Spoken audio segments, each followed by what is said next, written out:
Olá, boa noite. O SP Record de hoje vai falar sobre os riscos que os atletas e ciclistas enfrentam ao treinar pelas ruas da região. Comerciante chama a atenção dos agentes de trânsito da cidade.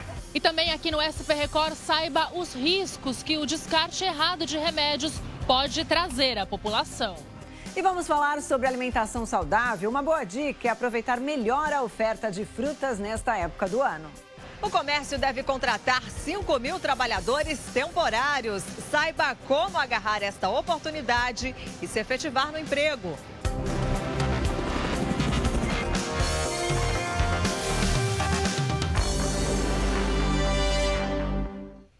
Começamos com uma notícia que traz esperança para quem está em busca de trabalho. Com as festas de fim de ano se aproximando, cresce também a expectativa pelo aquecimento da economia na região. No comércio, empresários estimam a abertura de 5.000 vagas temporárias. Bom para quem precisa impulsionar os negócios, para o consumidor e para quem está atrás de recolocação no mercado.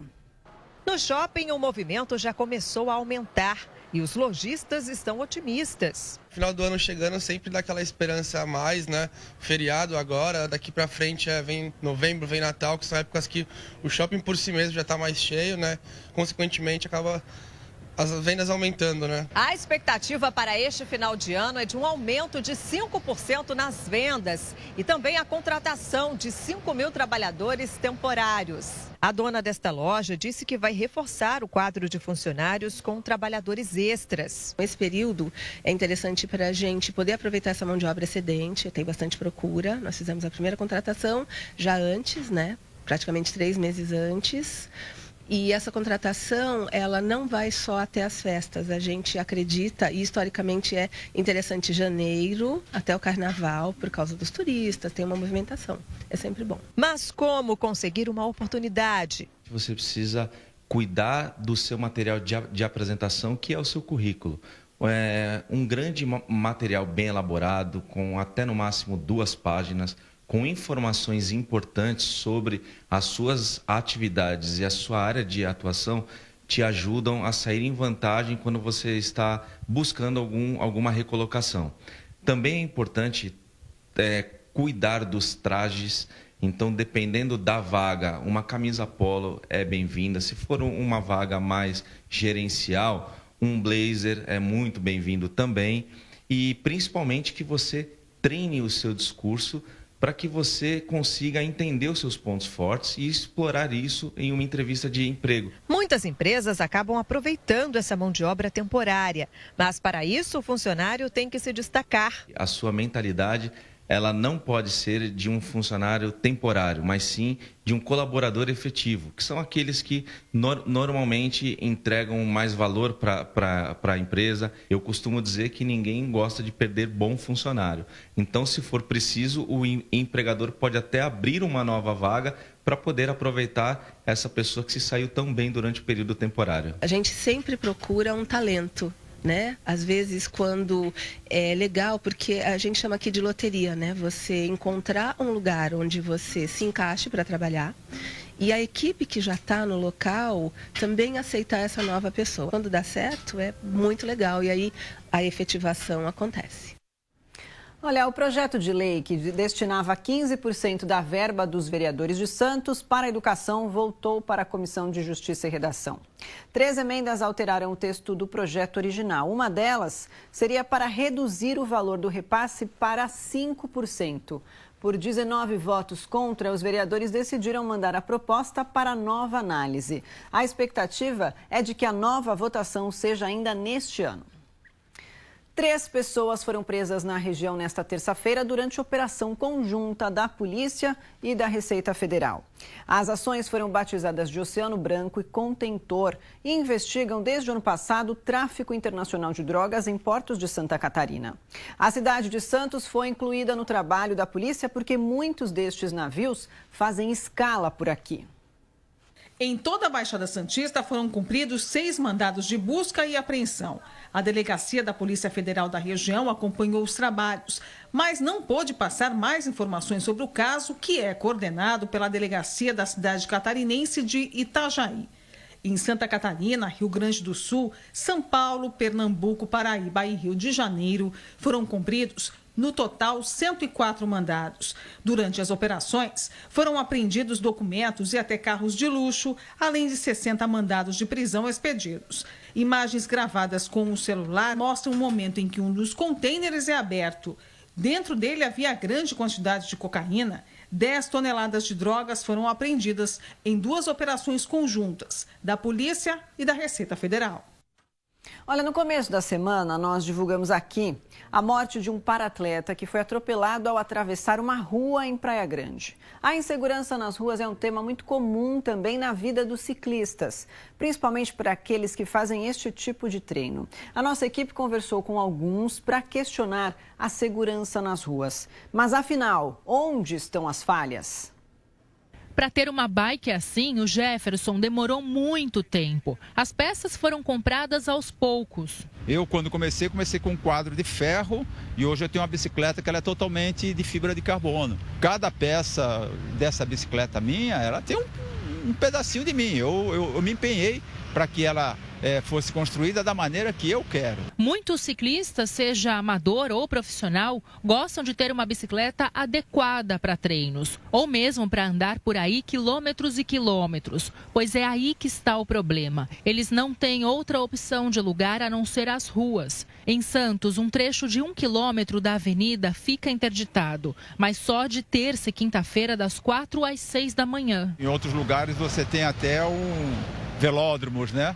Mas para gente, né, que faz provas de rua, só temos a rua realmente para treinar. Não existe outro lugar para treinar ainda, né? E na rua tem o trânsito e as suas consequências. Conversamos com algumas pessoas na ciclovia e quase todas disseram que o mais grave é a falta de respeito por parte dos motoristas e até pedestres. Ciclista às vezes não respeita pedestre, pedestre não respeita ciclista.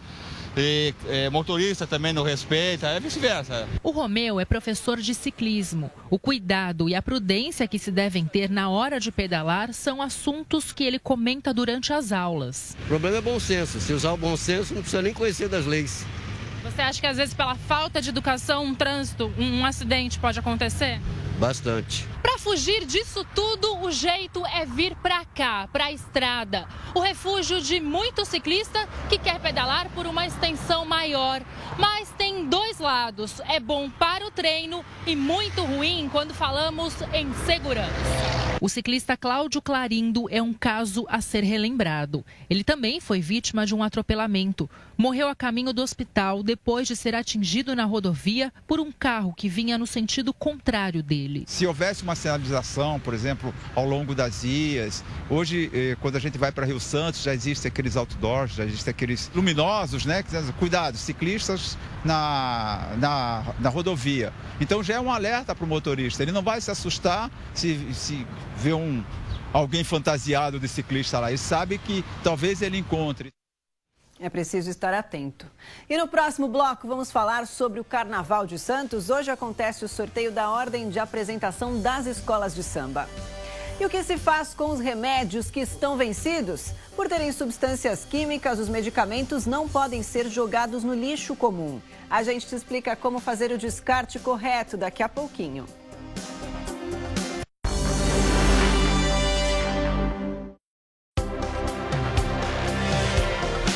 SP Record. Oferecimento Liberty Seguros. Toda a facilidade para você aproveitar o que importa. E Vale Sul Shopping. Um momento para sempre.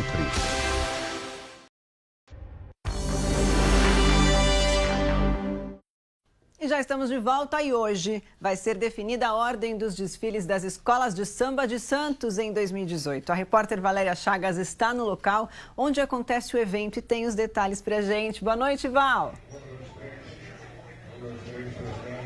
Olá, Fabiana. Boa noite para você e a todos que nos acompanham. Pois é, Fabiana, uma grande expectativa aí, né, sobre qual será a ordem dos desfiles das escolas de samba para 2018. Olha, eu vou mostrar para você como é que está a movimentação aqui neste momento. A gente está aqui nessa churrascaria onde vai acontecer, né, onde vai ser definida aí a ordem dos desfiles. E olha só, o pessoal das agremiações já está começando a chegar aqui, a se sentar. E está previsto aqui o evento para começar a partir das 8 horas da noite. gente. Mas você vê aí que o pessoal realmente já está chegando e ocupando aqui as cadeiras para que dê início, então, a essa definição, que não será por sorteio, viu, Fabiana? Será pelo critério de escolha, de acordo com as escolas que tiveram a maior pontuação. Então, no caso, a primeira a ser chamada aí para escolher o dia que vai desfilar é a escola do grupo 1, que será, né, no caso, a Zona Noroeste. Ela que estava no grupo de acesso e caiu, então, para o grupo 1. Depois do grupo de acesso, aí a primeira a escolher é a Padre Paulo. E depois vem o grupo especial.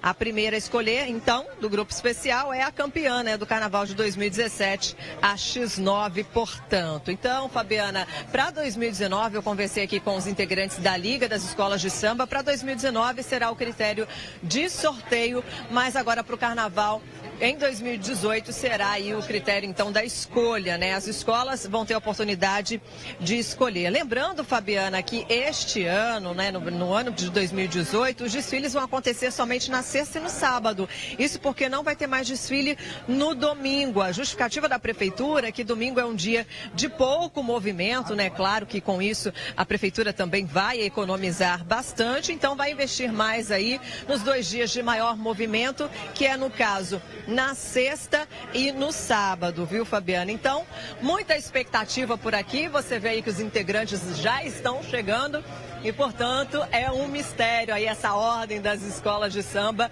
por enquanto, viu, Fabiana? Daqui a pouquinho a gente vai saber. Maravilha, Valéria. Então, depois a gente vê como que fica. Boa noite, obrigada pelas informações. Olha, gente, o descarte errado de remédios pode ser muito prejudicial.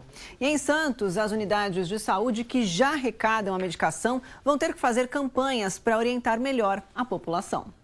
Como um comprimido assim tão pequeno pode se tornar tão prejudicial se for jogado em qualquer lugar? Essas substâncias vão contaminar a água, o esgoto, né? E vão levar isso depois para o mar e para os rios. Vão contaminar o solo, né, e toda a cadeia alimentar. E provavelmente isso vai retornar a esse indivíduo, ou a toda a sociedade, através da cadeia alimentar. A Inês já teve a mania de juntar em casa um monte de remédios, mas na hora de jogar fora... Eu jogo no lixo, porque eu vou deixar lá dentro, eu tenho que jogar fora, né? Muitas pessoas ainda fazem o descarte errado de remédios, mas o que elas não sabem é que o risco de contaminação é enorme. Por isso, a partir de agora, as unidades de saúde vão ter que orientar melhor a população. Farmácias, policlínicas e unidades básicas de saúde já são obrigadas a fazer o recolhimento desde 2014. E agora, campanhas de alerta também vão começar. As unidades de saúde, não só públicas como privada, por exemplo, a rede privada de drogarias, a promover esse recolhimento para destinação adequada. Nesta farmácia, são arrecadados cerca de 400 quilos de remédios todo mês. Daqui, eles são incinerados para que o descarte não polua o meio ambiente. O ideal é que este número cresça ainda mais. Isso se as pessoas colaborarem. Depois que ele observa que isso realmente vai retornar para ele, ele passa a fazer um descarte adequado. Vejo um amadurecimento da nossa sociedade do ponto de vista prático, trazendo de fato esses produtos para serem descartados da forma adequada. Olha, agora a gente vai falar de um caso sério. Moradores de Pindamonhangaba estão sem remédios de uso regular há meses. Falta até insulina, que é essencial para quem tem diabetes. 11 anos depois de sofrer um AVC, José Carlos ainda tem dificuldades para caminhar. O aposentado precisa tomar vários medicamentos e reclama que não consegue os remédios no posto de saúde. Que não tem remédio nenhum nesse postinho aqui, na BS aqui. E eu ainda compro, quem ganha um salário mínimo vai comprar que jeito. A situação dos pais de Manuel é ainda mais grave. Meus pais são transplantados, seja o pai e a mãe. E eles têm esse problema também com o remédio da fitinha. Minha mãe é diabetes, tem que fazer o teste da fitinha. E não está tendo. E a gente está tendo dificuldade para comprar, até porque então eu estou desempregado também no momento. Diabético, Josinei tenta há 3 meses pegar a insulina no posto. No caso, eu sou diabético, meu pai é diabético, minha mãe é diabética, minha avó é diabética. E a gente está com muita dificuldade de encontrar esses medicamentos. Ele está com falta de insulina, falta de fitinha, falta de seringa. Eu tô aqui com a receita do Josinei, olha, que pede insulina, a fitinha, enfim, os medicamentos que ele precisa para o controle do diabetes. A gente vai entrar aqui no posto para saber se eles têm hoje essa lista aqui de medicamentos, inclusive a seringa que está faltando. Vamos ver se eles conseguem conversar com a gente. A gente vai entrando aqui, olha, o posto por enquanto está vazio, a gente vê que não tem muita gente esperando, mas vamos tentar conversar aqui com algum responsável sobre essa situação. Olá, bom dia, tudo bem? Eu queria saber se a gente tem, nesse momento, esses medicamentos aqui, é possível? Dá uma olhadinha? Tá joia, obrigada. Mais uma vez, ele vai voltar para casa sem os medicamentos. Passatilha de 20 também, esse mês não veio. E fitinha também não. Tá? Porque a regular estava em falta na prefeitura mesmo, e eles não estavam mandando pra gente. Os moradores do Araretama afirmam que em outros postos da cidade a situação é a mesma. Eles agora cobram providências. A população está morrendo por falta de atenção. Porque se esses remedinhos básicos que custam às vezes 17, 18, 30 reais, não tem, daqui mais 2 anos, o que a gente vai fazer para sobreviver? Olha, por nota, a Prefeitura de Pinda disse que a reposição de fitas e seringas deve ser feita até a próxima semana, mas a distribuição só deve ser normalizada até o final do mês. Isso porque a marca dos produtos mudou e os agentes de saúde precisam passar por um treinamento. Sobre a insulina, afirmou que a entrega sofre pequenos atrasos, mas a distribuição será normalizada nos próximos dias. Sobre os outros medicamentos, a Prefeitura diz que houve uma falta pontual no dia que nossa equipe esteve na cidade. Só que não é isso que os moradores relatam. Inclusive, as pessoas da reportagem falaram que estão há semanas sem a medicação necessária. Nós vamos aguardar, então, para ver se a Prefeitura de Pindamonhangaba cumpre esses prazos para regularizar a situação. Vereadores da Câmara de Cubatão votaram e aprovaram o projeto de lei que autoriza a Fundação São Francisco Xavier a assumir a administração do Hospital Municipal. De acordo com o projeto, o prazo de gestão é de 5 anos. Além do prédio do hospital, também faz parte do acordo o edifício do inacabado Teatro Municipal, onde devem funcionar serviços de oncologia, medicina hiperbárica e hemodiálise. Segundo o prefeito Ademário Oliveira, a reabertura do hospital está marcada para o dia 4 de dezembro. E depois do intervalo, vamos mostrar como montar um cardápio mais saudável com frutas e verduras da estação. E uma notificação que ganhou repercussão na internet. A infração teria sido cometida pelos próprios agentes de trânsito. É já já.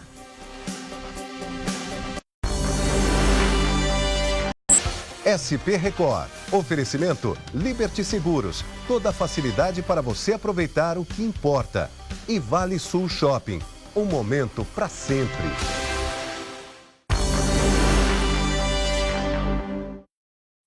Estamos de volta e a gente mostrou no SP Record a manifestação dos moradores do Sítio Novo contra a mudança no itinerário do transporte escolar. Uma situação bem difícil por lá, viu, gente? Hoje, o prefeito de Cubatão, Ademário Oliveira, e vereadores estiveram no bairro. Os moradores e pais de alunos da rede municipal reivindicam que os ônibus escolares entrem nas ruas do núcleo residencial em lugar de recolher ou deixar as crianças na avenida principal. Só que para isso é preciso melhorar a pavimentação de algumas vias. O prefeito se comprometeu a apresentar uma solução em até 10 dias. Quanto à aplicação da camada asfáltica, em seguida vai ser revisto o percurso dos ônibus para atender da melhor forma possível as reivindicações dos moradores. Agora a gente vai ver um caso inusitado. Em Jacareí, uma comerciante teve uma atitude ousada. Ela escreveu uma espécie de multa para os agentes de trânsito. E o motivo? A gente vai ver agora. Foi exatamente nessa área de carga e descarga que a viatura da Secretaria de Trânsito teria estacionado. O local fica bem no centro de Jacareí.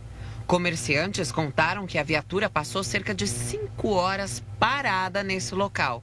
E foi isso que deixou a Lilian indignada, a ponto de escrever essa espécie de multa para os próprios agentes de trânsito. Coloquei notificação, esse carro está estacionado em desacordo com o local e horário estabelecido.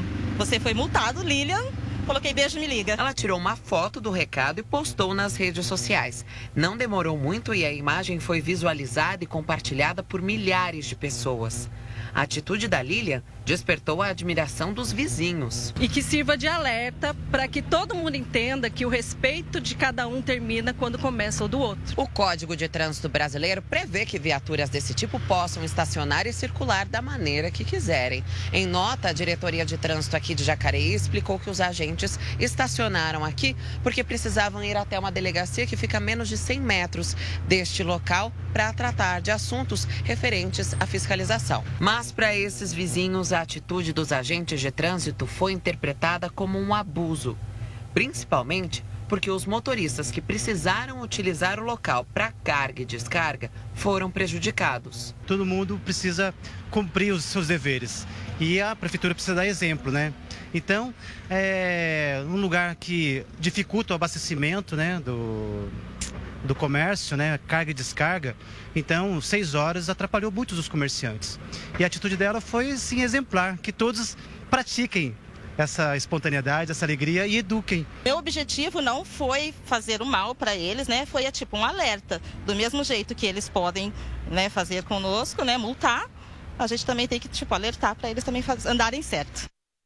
Com certeza. Feriadão chegando e a Ecovias, concessionária responsável pelo sistema Anchieta Imigrantes, aguarda a passagem de 260 a 390 mil veículos que devem sair da capital paulista em direção à Baixada Santista. Por isso, a operação Descida já começa amanhã à tarde. A subida será feita apenas pela pista norte da rodovia dos Imigrantes. E para reforçar a frota da Travessia Santos-Guarujá no feriado, a Dersa entregou hoje uma embarcação de grande porte totalmente remodelada. O ferryboat tem capacidade para transportar 48 veículos e durante o feriado prolongado são esperados cerca de 118 mil veículos fazendo a travessia.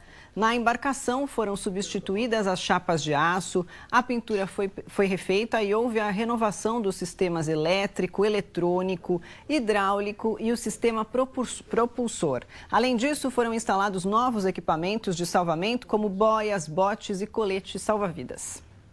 Estamos na primavera, época do ano que tem frutas, verduras e legumes próprios da época. Além de mais baratas, elas também ajudam a compor um cardápio mais saudável. Mais coloridas, cheirosas e bonitas. As frutas da época ficam desse jeito. E não são só elas. Os legumes estão mais vistosos e as verduras ainda mais vivas. Além de ser muito mais saboroso, é fresquinho, é saudável e sai muito mais barato. É mais gostoso e é mais saudável, né? Melhor comer uma abobrinha feita na hora do que um alimento congelado. Dá gosto escolher os alimentos assim. Bem mais gostoso. O morango, quando está na época, a tangerina, é bem mais saborosa. Então aproveita a oportunidade. Aproveita a oportunidade. Todos eles têm razão. Quando estão na época, as frutas, verduras e legumes são mais saborosos. Mas o melhor é que não é só isso. Ficam também mais nutritivos. As características elas estão muito mais acentuadas porque elas estão muito maduras, elas estão no auge da maturação delas, então as características nutricionais também. Entre as frutas da estação estão abacaxi, melão e maracujá. E os legumes, destaque para alguns que as pessoas costumam torcer o nariz. O chuchu, a abobrinha e a berinjela. Então são legumes ricos em água, fibras, são fáceis de preparar. A berinjela é rica em beta-caroteno, então ajuda na saúde da pele, dos olhos. E podem ser consumidos de todos os jeitos, na salada, frio, refogado ou quente. Agrião, espinafre e brócolis têm muito mais em comum. As verduras verdes escuras, elas são ricas em ferro e cálcio. Então é muito bom para crianças, para idosos, para a fase de crescimento. Você tem um pouco de dificuldade para saber se os alimentos estão no auge da maturação? Os profissionais do mercado ou do sacolão podem ajudar. Só não dá para perder as vantagens da primavera e não levar para casa alguns desses alimentos que estão mais gostosos do que nunca. E a gente se vê amanhã. Boa noite para você. Tchau.